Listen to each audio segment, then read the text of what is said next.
주 예수님의 은혜가 함께 하시기를 빕니다. 성경은 하나님을 믿는 것을 하나님과의 영적인 연합으로 묘사합니다. 그래서 비유적으로 하나님과 결혼했다 그렇게 표현합니다.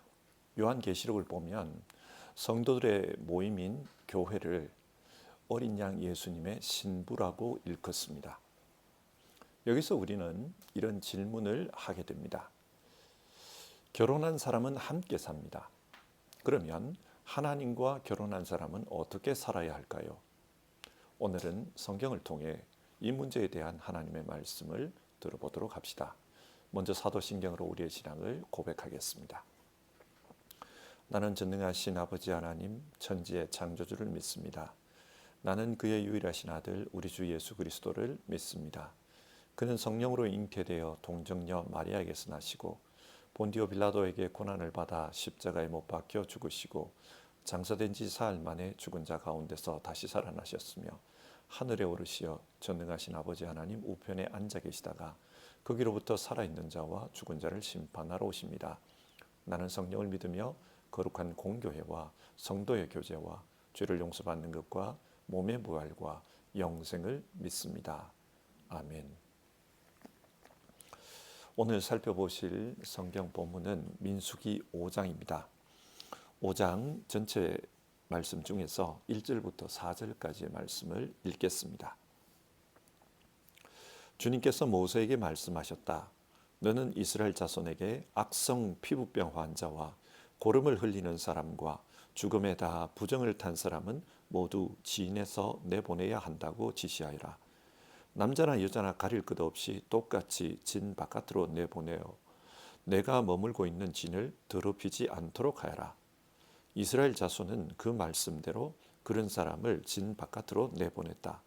이스라엘 자손은 주님께서 모세에게 말씀하신 대로 하였다. 아멘. 오늘 말씀을 통해 하나님께서 우리에게 은혜 주시기를 바랍니다. 민수기 5장은 정결한 삶에 대해 말씀합니다.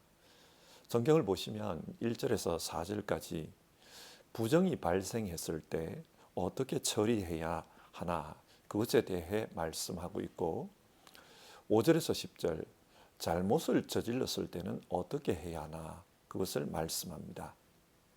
그리고 11절에서 31절 배우자가 부정을 저질렀을 때는 어떻게 하는지에 대해 말씀하고 있습니다.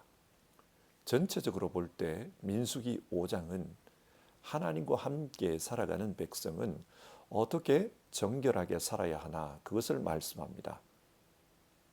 앞에서 신앙생활은 하나님과의 영적 연합이라고 하지 않았습니까? 그러면 하나님과 함께 사는 하나님의 백성은 어떻게 살아야 할까요? 하나님께 맞추어 살아야 합니다. 그래서 하나님이 어떤 분인지 하나님의 성품을 아는 것이 중요합니다. 2절을 보겠습니다. 너는 이스라엘 자손에게 악성 피부병 환자와 고름을 흘리는 사람과 죽음에 다 부정을 탄 사람은 모두 진에서 내보내야 한다. 그렇게 말씀합니다. 왜 내보내라고 합니까? 3절을 보시면 남자나 여자나 가릴 것 없이 똑같이 진 바깥으로 내보내어 내가 머물고 있는 진을 더럽히지 않도록 하여라. 부정한 사람을 내보내서 하나님께서 머물고 있는 그 진을 더럽히지 않도록 하라는 것입니다. 하나님께서 자기 백성과 함께 살고 계십니다. 따라서 하나님의 백성은 하나님 앞에서 정결하게 살아야 한다. 그것을 말씀하고 있습니다. 여러분, 이 말씀을 읽으며 어떤 생각이 드십니까? 하나님은 악성 피부병 환자를 싫어한다. 유출병 환자를 싫어한다. 시체를 싫어한다. 그런 생각이 드십니까? 그러면 왜 예수님은 이런 환자들을 고쳐주셨을까요? 왜 그들을 만져주시고 치유해 주신 것일까요? 신약 시대를 살아가는 우리는 오늘 성경에 나오는 말씀을 문자적으로 해석해서는 안 됩니다. 이 문자 속에 담겨져 있는 그 의미를 깨닫고 영적으로 하나님 앞에서 신실하게 사는 것, 그것이 중요합니다. 먼저 하나님은 악성 피부병 환자를 진에서 내보내라고 하셨는데요. 이 악성 피부병 환자가 어떤 사람을 가리킵니까? 개역 개정 성경에서는 이 악성 피부병 환자를 나병 환자라고 번역했습니다. 나병이 어떤 병인가? 성경에서 나병에 걸린 사람들의 경우를 한번 살펴봅시다. 먼저 미리암입니다. 미리암은 모세의 누나입니다. 강에 던져진 그 모세를 바로의 딸에게 소개하고 유모를 데려다 주니가 바로 미리암입니다. 자기 어머니죠. 모세의 어머니를 유모로 데려다 주는 그런 일을 했습니다. 이를 통해 보건대 미리암은 모세를 쳐다보면서 모세를 아꼈던 사람, 또 모세의 후견인과 같은 그런 역할을 했던 사람으로 보입니다. 출애굽기 15장, 이스라엘 백성이 홍해를 마른 땅으로 건넜습니다. 그때 미리암은 여인들과 함께 춤을 추면서 하나님을 찬양했습니다. 그때 미리암에게 여예언자라는 칭호가 주어졌습니다. 영적으로 권위가 대단한 분이지요. 그런데 이후 이 미리암이 모세를 비방합니다. 모세가 구스 출신 여인과 결혼했기 때문에 비방했습니다. 신학자들은 이 사건을 미리암이 모세의 지도권에 도전한 사건으로 봅니다. 자신이 어릴 때부터 모세를 돌봤고 자기도 예언자이니 모세는 자기의 말에 귀를 기울여야 한다는 것입니다. 미리암은 자기의 위치를 통해서 모세를 좌지우지하려고 했습니다. 그런데 하나님은 이때 미리암에게 어떻게 대응하셨습니까? 미리암이 나병에 걸렸습니다. 그래서 진 바깥에 쫓겨나 있게 만들었습니다. 여러분, 하나님은 지금 미리암의 어떤 부분을 문제 삼으신 것입니까? 교만입니다. 그녀의 교만을 문제 삼았습니다. 우시야 왕의 이야기를 생각해 봅시다. 우시야 왕은 영토도 많이 확장하고 유다 왕국을 안정적으로 이끌었던 왕입니다. 모든 것이 자기가 생각한 대로 그렇게 잘 되었습니다. 그러는 중에 자기도 모르게 교만해졌습니다. 그래서 성전 성소에 들어가서 제사장들이 하는 일을 자기가 하려고 합니다. 분향을 하려고 했던 것이죠. 역대하 26장은 이 사건을 그가 마음이 교만해져서 하나님께 범죄했다 그렇게 말합니다. 그 결과 우시야 왕은 나병에 걸렸고 평생을 별궁에 갇힌 채 살았다고 합니다. 여러분, 왜 우시야 왕에게 하나님은 나병을 내리셨습니까? 교만이 문제였습니다. 이상에서 보면 미리암의 경우도 그렇고 우시야의 경우도 그렇고 이 나병은 교만의 문제와 연관이 있습니다.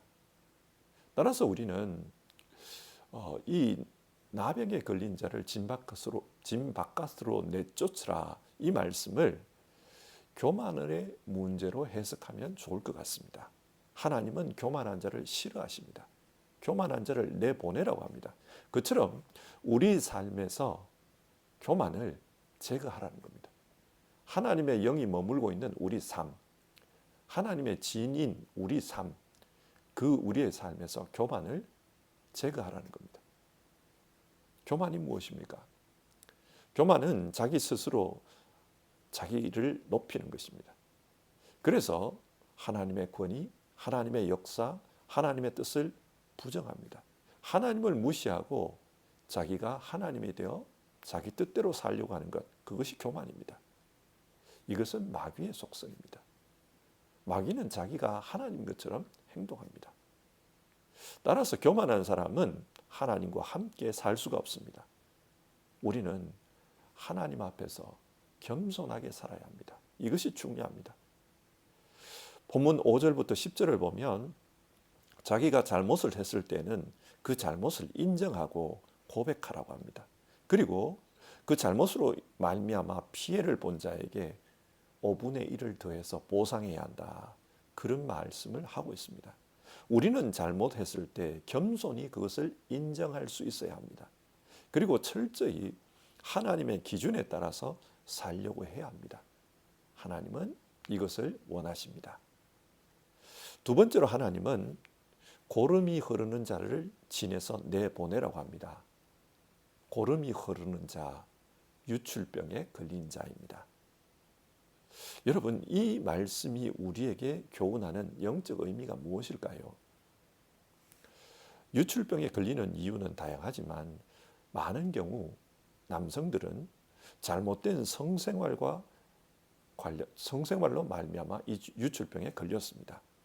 따라서 하나님이 이런 사람을 진 바깥으로 내보내라는 것은 부부관계에 신실하지 못한 사람, 부부 사이의 언약을 지키지 못한 사람, 그래서 자기의 성적 즐거움, 성적 탐욕에 빠져버린 사람, 그런 사람을 내보내라는 말입니다. 11절 이하를 보면 여성의 간통 문제에 대한 말씀이 나옵니다.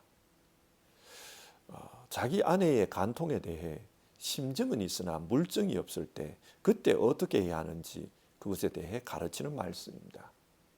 그리고 간통한 자를 벌하게 하십니다. 이 말씀을 단순히 여성에게만 적용해서는 안 됩니다. 남성 역시 동일하게 정결한 부부 생활을 유지해야 합니다.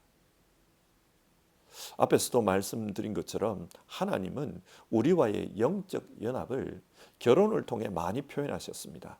그렇게 하신 이유는 하나님을 믿는 것이 결혼 생활과 유사한 점이 많기 때문입니다. 결혼을 했을 때 제일 중요한 것은 서로가 서로에 대해 신실한 것입니다. 결혼을 했으면 다른 사람과 사랑을 나누어서는 안 됩니다. 그러면 결혼 관계가 깨집니다. 마찬가지입니다. 하나님을 믿으면서 다른 신을 섬기면 안 됩니다. 하나님만을 믿어야 합니다. 구약 성경을 보면 하나님께서 자기 백성이 우상 숭배를 하는 것으로 말미암아 괴로워하는 것을 볼 수 있습니다. 그리고 질투하고 진노하십니다. 이처럼 신앙은 하나님과 함께 살면서 하나님만을 섬기는 것입니다. 우리 시대는 개인주의 문화를 기반으로 합니다. 이 개인주의가 부정적으로 나타나면 이기주의가 될 것입니다. 자기만 생각하는, 자기의 즐거움, 자기의 욕심만을 채우려고 하는 그런 탐욕으로 나타날 수 있습니다. 남의 삶에 대해서는 무관합니다. 무정한 세상이 될 수 있습니다. 만약 부부가 함께 살면서 자기의 즐거움, 자기 육신의 즐거움만을 추구를 한다면 어떻게 되겠습니까? 건강한 가정이 될 수 없습니다.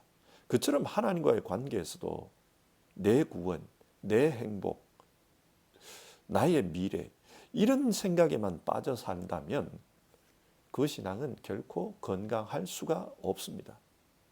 오늘 성경이 우리에게 무엇을 말합니까? 영적 유출병은 욕심, 탐욕, 그것과 관련이 있습니다. 여러분, 우리는 어떻게 살고 있습니까? 나 자신만의 삶을 생각하며 그렇게 이기적으로 살고 있지는 않습니까? 하나님은 이런 자를 부정하다고 말씀합니다. 세 번째로 하나님은 죽음에 닿아서 부정하게 된 자를 내보내라고 합니다. 이 말씀 역시 영적으로 해석해야 합니다. 신약 성경 복음서에는 예수님께서 죽은 자를 살리는 이야기가 자주 나옵니다. 예를 들어 마태복음 5장 회당장 야이로의 딸을 주님께서 살리십니다. 그때 그 죽은 소녀의 손을 붙들고 소녀야 일어나라 그렇게 말씀하셨습니다. 예수님은 시체에 손을 대셨습니다. 오늘 말씀에 따르면 죽음에 손을 대어 부정한 자가 된 것입니다. 이런 식으로 성경을 해석하면 예수님도 부정하다. 이런 식으로 해석하면 성경 해석이 잘못됩니다. 그러면 오늘 본문이 뭘 말합니까? 하나님은 생명의 주님이십니다. 그래서 생명을 사랑하십니다. 반대로 사망을 싫어하십니다. 왜 싫어하는가? 죄의 싹이 사망이기 때문입니다. 궁극적으로 보면 하나님은 죄를 싫어합니다. 그렇기 때문에 죄의 삭신 사망도 싫어하는 거예요. 따라서 우리는 죄를 미워해야 합니다. 그런데 문제가 있습니다. 인간은 죄 중에 태어나 죄의 본성을 가지고 살아갑니다. 그렇기 때문에 죄를 짓지 않고 사는 것은 쉽지가 않습니다. 하지만 왜 하나님은 죄를 지어서는 안 된다, 죄를 가까이 해서는 안 된다, 그런 말씀을 하시는 겁니까? 하나님은 이미 예수 그리스도를 통해 우리를 구원할 계획을 가지고 있기 때문입니다. 그 예수 그리스도 안에서 우리는 이미 정결하게 되었기 때문입니다. 그래서 예수 그리스도 안에 사는 그 삶을 말씀하시면서 부정하게 살아서는 안 된다, 죄를 가까이 해서는 안 된다, 그 말씀을 하는 겁니다. 그런데 이스라엘 백성들은 우상 숭배가 만연한 그런 문화 속에서 살았습니다. 가나안의 문화 속에서 살았습니다. 그러면서 영적인 죽음의 삶을 살고 있었던 겁니다. 부정한 삶을 살았던 겁니다. 하나님은 이런 자를 내보내라고 합니다. 우리 역시 우리 시대의 문화 속에서 살아가고 있습니다. 우리의 문화가 영혼을 살리는 문화인지 영혼을 죽이는 문화인지 우리 한 번쯤은 생각해 봐야 합니다. 그리고 영적으로 우리에게 해를 끼치는 문화, 생명력이 없는 그런 문화, 그런 문화는 구별할 수 있어야 합니다. 그리고 정결하게 살려고 노력해야 합니다. 말씀을 정리해 보겠습니다. 하나님을 믿는 것은 비유적으로 하나님과 결혼한 것과 같다, 그렇게 말씀했습니다. 영이신 하나님과 영적으로 연합해서 살아가는 것이기 때문입니다. 그러는 가운데 우리는 하나님의 사람에 합당하게 사는 것, 그게 올바른 생활입니다. 하나님을 사랑하고 하나님을 가까이 하며 그렇게 살아야 합니다. 그러면 구체적으로 어떻게 해야 하는가? 오늘 성경은 해서는 안 될 것들을 말씀합니다. 하나님이 무엇을 좋아하고 무엇을 싫어하는지를 알고 하나님이 싫어하는 것은 하지 말라는 것입니다. 그렇게 하면 올바로 살 수 있다. 어떤 것이었습니까? 영적 나병을 싫어하십니다. 영적 나병은 교만의 문제와 연관이 있다고 했습니다. 여러분, 교만하게 살아서는 안 됩니다. 성경 그걸 말합니다. 하나님은 영적 유출병을 싫어하십니다. 이 영적 유출병은 음란, 탐욕, 우상 숭배와 같은 그런 것입니다. 자기 이기심을 채우는 것입니다. 그래서 자기 유익, 자기 즐거움을 위해 사는 것, 하나님은 그런 것을 싫어하십니다. 또 하나님은 영적 시체를 싫어하십니다. 죄를 싫어하십니다. 그래서 우리에게 죄를 가까이 하지 말라, 그렇게 말씀합니다. 근데 여러분, 하지 말라는 것을 하지 않는다고 그 자체로 정결한 사람이 될 수 있습니까? 없습니다. 그러면 우리는 구체적으로 무엇을 해야 합니까? 정결하게 되기 위해서 구체적으로 어떤 것을 해야 합니까? 예수님을 믿고 예수 안에서 사는 것입니다. 우리는 예수님의 대속을 통해서만 정결하게 될 수 있습니다. 이 일을 위해 예수님께서 찾아오셨습니다. 그리고 보여주신 거예요.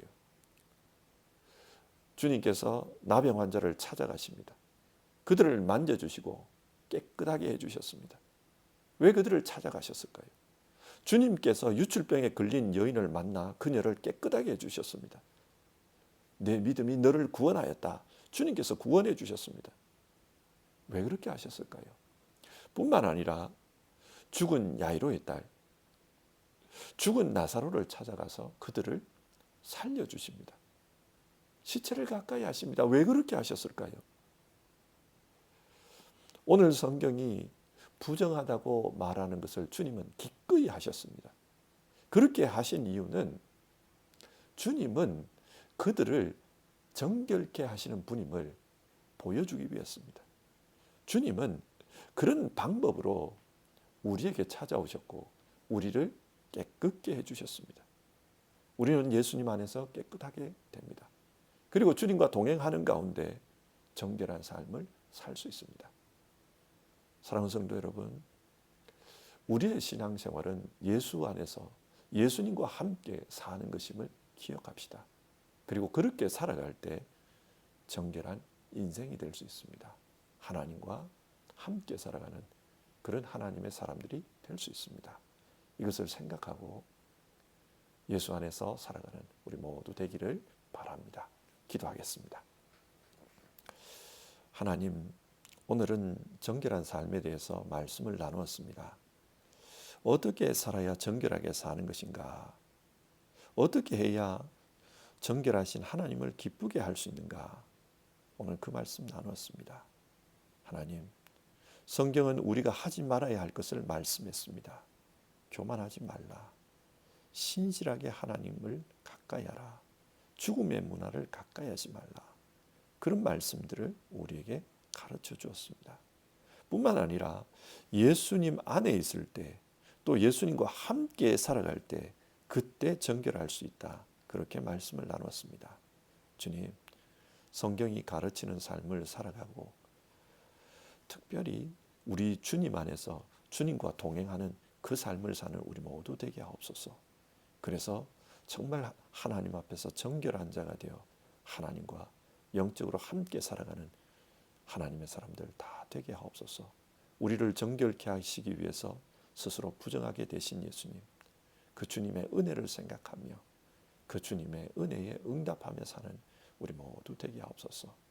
오늘도 주님의 은혜를 간청하는 사람들 주님 기억해 주시고 그분들과 함께하여 주시옵소서. 예수님의 이름으로 기도드립니다. 아멘. 주기도문 하겠습니다. 하늘에 계신 우리 아버지, 아버지의 이름을 거룩하게 하시며 아버지의 나라가 오게 하시며 아버지의 뜻이 하늘에서와 같이 땅에서도 이루어지게 하소서. 오늘 우리에게 일용할 양식을 주시고 우리가 우리에게 잘못한 사람을 용서하여 준 것 같이 우리 죄를 용서하여 주시고 우리를 시험에 빠지지 않게 하시고 악에서 구하소서. 나라와 권능과 영광이 영원히 아버지의 것입니다. 아멘.